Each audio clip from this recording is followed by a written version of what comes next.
That may be the greatest catch I've ever seen in my life. Okay.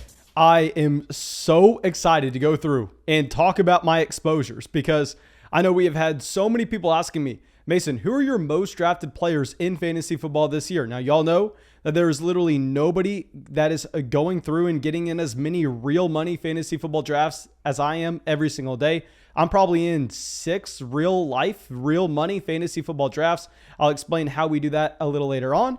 But because of that, I have had so many teams already drafted with real stakes. And what's great is we are drafting on Underdog Fantasy, which they have a tab where you can go through and you can see the exposure, your ownership percentage across all your leagues and how many times you have drafted an exact player. So we're going to go through, we're going to talk about my top 5 drafted running backs and why I think you need to be drafting them this football season.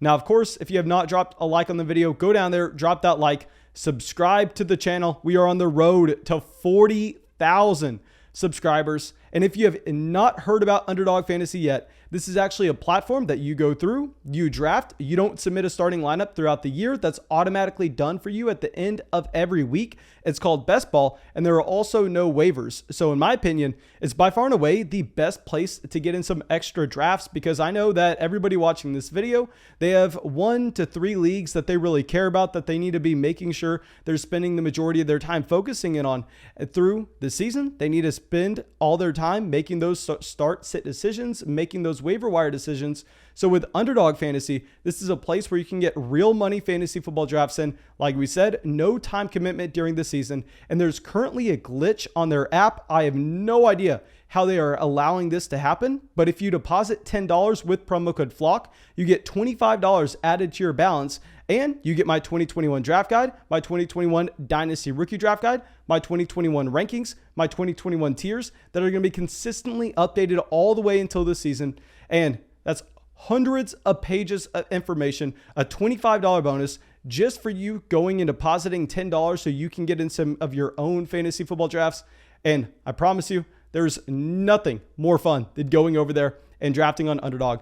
And let's go through. Let's bring up Miles Sanders as my first running back that we have drafted.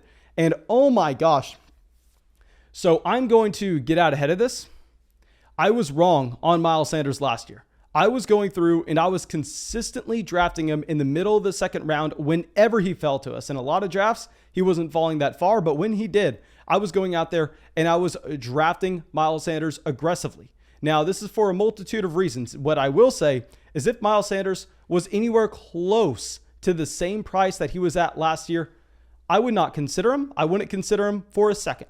But the problem is, I think overall, the fantasy football community has overreacted to an extent where we really need to cut Miles Sanders some slack here. So this is a player that has fallen to where our average pick of Miles Sanders, bear with me, the ADP of Miles Sanders is the second pick in the 5th round of fantasy drafts. You are getting Miles Sanders as the 5th player in your draft, as the running back 20. And guys, he's being drafted as the running back 20 when this is a running back that is 24 years old. So I would imagine that he's probably better this year than he was the year prior, probably better this year than he was his rookie season. And if you go through and you look at his production through his NFL career so far, I mean, I feel like running back 20 is almost his floor, to be completely honest. Because we go back and if you're looking at the overall season numbers, I mean, in 2019, he was the running back 21. That's his rookie season. And in 2020, he was the running back 19. And those are per game numbers. Now, what I will say is it's a little deceiving just to look at those because we have to understand the context in which that production was had. And if we go back to 2019, this is a very similar situation to what you actually had with Nick Chubb back in 2018, his rookie season, where we remember with Nick Chubb, he was a running back that was splitting the backfield with Carlos Hyde through the first half of the year. Then he came and completely broke out, took advantage, and took the bell cow role in the Cleveland offense the second half of his 2018 season. Now with Miles Sanders, the same exact thing happened. Where you go through, and if we filter out and we just look at weeks 8 through 16, so the second half of Miles Sanders' rookie season, this was a running back that was the running back 8 on a per game basis. Now we go through, look at the running backs that finished ahead of him. This is it in order. Christian McCaffrey, Derrick Henry, Kenyon Drake, Aaron Jones, Saquon Barkley, Ezekiel Elliott, Dalvin Cook, Miles Sanders finishes ahead of Alvin Kamara. That was as a rookie. Guys, we are only 2 years removed from that season. Now, I understand that a lot of people expected him to take that jump his second year and stay there the entire time. But the problem is if you go and if you look at that Philadelphia Eagles offense from this past year, not only was the offensive line just decimated by injuries, this was overall one of the worst offenses in the NFL in that they could not consistently move the ball down. I mean, if you just look at Carson Wentz and his play last year, now I know you can sit here and you can try to tell me that Carson Wentz is an above average NFL starting quarterback, but if you look at the numbers, and I understand, guys, the situation was horrendous. Trust me, you don't need to tell me that. If you look at the Carson Wentz numbers from last season, you see that Carson Wentz was, I don't want to say the worst starting quarterback in the NFL, but he was right there. He was one of the worst starting quarterbacks, definitely bottom 3 for the amount of games that he got in and the play that he had. And I know a lot of people are going to say, well, Mason, look at the entire offense. The entire offense failed. The coaching staff didn't know what they were doing. The offensive line was just completely destroyed. Well, let's talk about Miles Sanders, because I would argue that quarterback is mainly driven by that player's own talent, whereas a running back is still driven by the running back's talent profile. But more so, I think that's almost more to do with the situation than what you actually have from the quarterback position. So if you're giving Carson Wentz this free ride, and I'm personally not completely blaming the situation on Carson Wentz, but we know that's a massive narrative that you're currently hearing that, oh, the situation for the Eagles last year was so bad you can ignore it. They had no receivers to throw the ball to, so the offense came to a halt. Their offensive line was decimated with injuries. It's going to be a completely different situation this upcoming year where they're going to have Jalen Hurts. They add in Devontae Smith, who should raise the overall efficiency of the offense, more first downs, more trips to the red zone, more touchdown opportunities for Miles Sanders. They also have Jalen Reagor going into year 2. Now, I hated Jalen Reagor coming out of TCU, but hopefully he can at least be a slightly below average wide receiver 2 on an offense, not even hoping that he's an average wide receiver 2. But regardless, we can safely say that the receiver situation is going to be drastically better this year in the Philadelphia Eagles offense. We should safely say that the quarterback situation, I don't think it can be much worse than what we had with Carson Wentz last year. And we have not even discussed the possibility of a Deshaun Watson getting traded to Philadelphia. Because if that were to occur, all of a sudden, Miles Sanders would vault up to where now we're drafting him in the 5th round to where he would be a consistent 3rd round pick, because the overall volume for the offense would drastically go up. And I know that's not necessarily likely, but if we're looking at a range of outcomes, I think that Miles Sanders does have it in the range of outcomes to come out here and be a top 10 running back like we already have seen his rookie year. And if you're going to get him in the 5th round and he's only 24 years old, I mean, I'm doing that every time. I know people are worried about Kenneth Gainwell. Don't be worried about Kenneth Gainwell. It's a 5th round drafted running back. And I know that some people are saying, oh, Kenneth Gainwell kept Antonio Gibson on the bench. Antonio Gibson played wide receiver in college. Antonio Gibson played receiver. Also, Jordan Howard is a bum. Don't worry about Jordan Howard. Don't worry about Kerryon Johnson. It's going to be fine. I promise you, for Miles Sanders. He's going to be the guy you want in this backfield. Boston Scott may get some usage on 3rd downs, but Jalen Hurts, a rushing quarterback, not necessarily wanting 3rd down usage that much for Miles Sanders anyway. So Sanders, I mean, he's my number 1 drafted running back. And I know we haven't talked about him a lot, and it's because I didn't think I was going to be drafting him this often, because I thought he was going to be going up in the beginning of the 4th round, in the end of the 3rd round. But when he falls to the 5th in a 12-man league, we're taking him almost every single time. So now our next running back, I knew we were going to be significantly higher on him compared to consensus. This is going to be Travis Etienne, where I know, guys, Travis Etienne didn't have the best preseason game to start off his career. Come on. It's one preseason game. He's a rookie. We can't overreact. I know that we made those videos, but no, we can't overreact. And here, I think that what we are betting on with the Travis Etienne, and we have said this time and time again, but if you look at his collegiate career, this was a running back that fits the exact mold of the new age running back in the NFL. The Ezekiel Elliott, the Adrian Peterson, those guys are dying off. The guys that can see every single touch in their respective backfields. Those guys, while yes, they are fantastic for fantasy when you can go through and find them, they simply do not exist anymore. the running backs that do exist and play highly efficient roles that can still be highly productive in fantasy are the guys that are going to be getting heavy usage in the receiving game. And if you want them to go out and be elite fantasy contributors, I mean, if we want to try to identify the difference between a Nyheim Hines and an Aaron Jones, or a JD McKissic and an Alvin Kamara, now, of course, an Aaron Jones and an Alvin Kamara are significantly more talented running backs than a Nyheim Hines and a JD McKissic. But what is the difference between the two running backs beyond that translates over to a ton of fantasy production? That difference is usage in the red zone, because of course we all know that receptions equal points, which equals fantasy championships. But also, if you add on the usage in the red zone, where you can all of a sudden expect a running back to be coming away with just about 8, 9, 10 touchdowns, and also if he has the potential to hit 70 receptions, that running back is absurdly valuable in fantasy. We have seen this with Aaron Jones in Green Bay, that it doesn't matter that Jamal Williams is getting 40% of the touches, because Jamal Williams is only getting the carries between the 20-yard lines, and those don't translate over to fantasy points. That's going to be the James Robinson role this upcoming season. It doesn't matter when Latavius Murray is taking Alvin Kamara off the field for a certain amount of snaps, because, guys, that's going to be the James Robinson role this season. Travis Etienne is this new age running back. You see this his last year in Clemson, where he averages 5 targets a game, and he averages almost 1.5 touchdowns per game in this Clemson offense over the past 2 years. You go through, you see that this is a running back with the size, the team investment, the pass catching ability, and the speed. Every single box that we look for a running back. Now, I know a lot of people are going to say, well, Mason, James Robinson's there. James Robinson's a great running back. Did you forget last year? Yes, James Robinson is there. And I actually think that you could potentially see James Robinson with the same amount of touches this upcoming season as a Travis Etienne. I think you could see that split.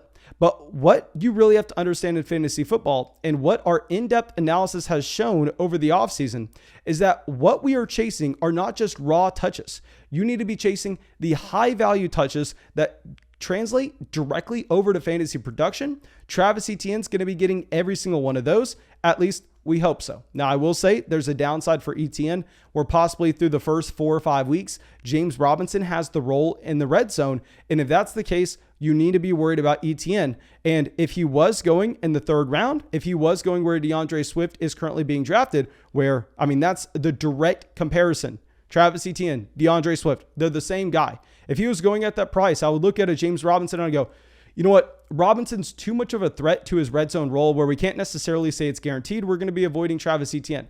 But the great thing about Travis Etienne is this is someone that is going in the middle of the 5th round. We are on average drafting him in the 5th round at the 5th pick. And that's the running back 21.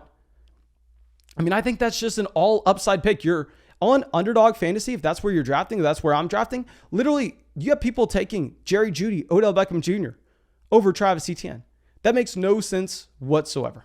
So now let's go to our next guy. Let's talk about a Kareem Hunt here. Okay, so with Kareem Hunt, this is actually the guy that we're going for in the 6th round. I mean, it's crazy, but you see my drafts on Underdog. And if you're playing in a public lobby with me, because I swear to God, those public lobbies are a lot easier than the lobbies that we have when we live stream every night, because when we live stream, all of y'all come out to those streams and it's significantly harder. But if you go into a public lobby, literally my favorite thing to do is go Devontae Adams, then go AJ Brown, and then go Amari Cooper, and get those 3 alpha wide receivers. A lot of times in the 3rd, instead you can get a Keenan Allen. Instead, you can go out there and get someone like an Allen Robinson. And if you start with those 3 receivers, then you have the luxury of possibly grabbing a receiver in the 4th, like a Chris Godwin, and crushing your competition. And then in the 5th, going with the Miles Sanders. In the 6th, going with a Kareem Hunt. And what I like about Kareem Hunt so much is this is a running back that right now on Underdog is getting drafted with the 7th pick in this 6th round. He's the running back 26 on average off the board. He's the running back 26 on average. We go through, obviously in 2017, this is someone that leads the NFL in rushing yards as a rookie. We go through, we see that Kareem Hunt was a top 10 rusher, top 5 player in fantasy points. In 2018, he was a top 10 running back in fantasy points per game. And now in 2019, if you're looking at both of his Cleveland seasons, yes, he was a low-end running back 2 each year. But I will say, both seasons, he finished higher than this running back 26 mark. And what is great about a Kareem Hunt is if you believe that his floor is what we have seen in Cleveland the past 2 seasons, which is kind of what I believe. I don't necessarily think that they would go through and change from a very run-heavy offense to an offense that's going to be trying to air it out. We've already seen with a healthy Nick Chubb that Kareem Hunt's still going to be getting low-end running back 2 production. If you're drafting him at the running back 26, this is someone you're drafting at his floor. And I have said this time and time again. But what is fantastic is we look at 2 seasons from Kareem Hunt in his past, and that he has shown us that if he's going to be a featured down running back in an offense, he's going to be a top 10 player in fantasy. So it's the easiest pick ever, in my opinion, that you're drafting someone literally at their floor. And what is great about drafting someone like Kareem Hunt at their floor is if something were to occur to Nick Chubb, good luck beating the team who ended up drafting Kareem Hunt in the 6th round. You literally can't do it, because if that were to occur, you get a Kareem Hunt running behind one of the best offensive lines in the entire NFL who turns into a bell cow running back. You get him in the 6th round. You draft a top 5 running back in the 6th round. And I know a lot of people have told me, well, Mason, how do you not like drafting Nick Chubb at the end of the 1st, but you're willing to say that if Nick Chubb got hurt, that Kareem Hunt would vault up to being a top 5, top 6 running back? Well, the thing is, guys, and it's the same thing with Nick Chubb. If Kareem Hunt went down, Nick Chubb would probably be the running back 2 in fantasy. And it's because if you take one of the running backs out of the committee, that running back then becomes the feature down player there, a 3-down workhorse. And then that guy is drastically more valuable in fantasy. So if we're going to be taking someone a part of that committee, I understand Nick Chubb, if not the most talented running back in the NFL, one of them. Still, we know that Hunt's going to have a role, so that shouldn't really make you want to draft Nick Chubb in the 1st round. And we know that each guy has top 5 upside if the other were to get hurt. So might as well just go out there. Might as well draft Kareem Hunt in the 6th. I mean, if instead of Cam Akers going out there and tearing his Achilles, Nick Chubb did, I mean, I hate to say this, but I would be literally sitting on an island right now, sipping God knows what, just relaxing, counting my money, because we have so much Kareem Hunt anywhere that it would break fantasy football if Nick Chubb went down. Kareem Hunt would be a league winner that you could not go up against anybody else in your league without. Now, our next one, I hate to say this, I really don't want to. Josh Jacobs. I'm going to keep it brief because we've recently made a video about Josh Jacobs. This was someone that I've been screaming is an avoid player for us for the past 2 years. I was actually saying that at the beginning of this offseason when he was getting drafted in the 3rd round. But right now on Underdog Fantasy, you can get Josh Jacobs consistently at the end of the 5th. His ADP is the 8th pick in the 5th round. He is being drafted as the running back 22. This is someone that is 23 years old. Keep in mind, he's literally a month older than Najee Harris. He is coming off his rookie season finish as running back 16, his sophomore season finish as running back 13, both in points per game. Now that he's 23 years old, he's falling down to running back 22, where I understand they signed Kenyon Drake, and that's why I was screaming that Kenyon Drake was going to be taking touches away from Josh Jacobs this upcoming season. They give him $11 million guaranteed, which you cannot overlook. And I still love a player like Kenyon Drake in the 12th round. But at the same time, you can't be looking at Josh Jacobs and you can't be saying this is a bad pick at the end of the 5th. It's almost crazy what is going on here. This is a player that averaged 4 red zone rushing attempts a game last season. When they get to the red zone, they want to give the ball to Josh Jacobs. And now, trust me, you don't have to come out here and tell me why to avoid Josh Jacobs, because I was telling everybody else that at the beginning of this offseason. Then he went from being someone that was being drafted in the 3rd round, ahead of Allen Robinson, ahead of Robert Woods, which was a horrendous pick, to now literally in every single draft that you're doing in a public format. If you're going and you're playing in a flock league that we stream every night, then probably this isn't going to happen. But in all those public leagues that you join on Underdog, people are taking Odell Beckham Jr. over Josh Jacobs. So Jacobs went from someone that I thought I wasn't going to be drafting at all to now I have him everywhere. So now our last running back is going to be someone tied to an elite offense that you can get at a discount. Hated the talent coming into the NFL last year. Zack Moss. So here was Zack Moss. I'm not going to lie. I hate doing this. It's literally my least favorite thing. It's my least favorite thing to ever go out there and say 3 months ago that Josh Jacobs was a horrendous pick and that I would never draft him. Then he falls 2.5 rounds in ADP, and then I end up drafting him everywhere just because, people overreact once people kind of finally realize what's going on. And it's the same thing here with Zack Moss, because both running backs in Buffalo last year, we were avoiding. Both guys in a Zack Moss and a Devin Singletary, I think, are below average talents at the running back position. Now, what you find with both players, however, is now you are getting them at a massive discount, where we're getting Zack Moss in a lot of drafts at the end of the 9th, the beginning of the 10th. He's going as the running back 35. And while, yeah, he doesn't check a lot of the boxes you want to see, and trust me, you don't have to give me the bearish case on Zack Moss. I was screaming it last year. We were screaming it about Josh Allen being one of the worst quarterbacks that a running back can play with, given the fact that Josh Allen will vulture touchdowns at the goal line, and he's not going to be checking down to the running backs out of the backfield, which definitely crushes their value. But the problem is, it gets to a point where, yeah, I hated where Zack Moss and Devin Singletary were going last year. Singletary was literally a 4th-round pick. But if these two running backs are playing in a committee on one of the best offenses in football, then we have to understand that when you're playing in the best offense in football, there are points to be scored. So if you're getting a running back at the end of the 9th, the beginning of the 10th, just in that overall environment that you're going to have in Buffalo, with how many first downs they should have, with how many trips to the red zone, even if Josh Allen vultures 6 rushing touchdowns at the 1, they're going to be in the red zone so many more drives than 90% of the NFL that the running back in that backfield is still going to be valuable. So I'm not telling you to draft Zack Moss here because I would make the argument that Zack Moss is not a talented running back whatsoever. But at the same time, he projects to be the starting running back on a top 5 offense in football, and you're getting him in almost the double-digit rounds. So that profile, we have to go out there and draft. And it sucks to say he's also going into year 2. So hopefully Zack Moss gets a little bit better from where he was at last season.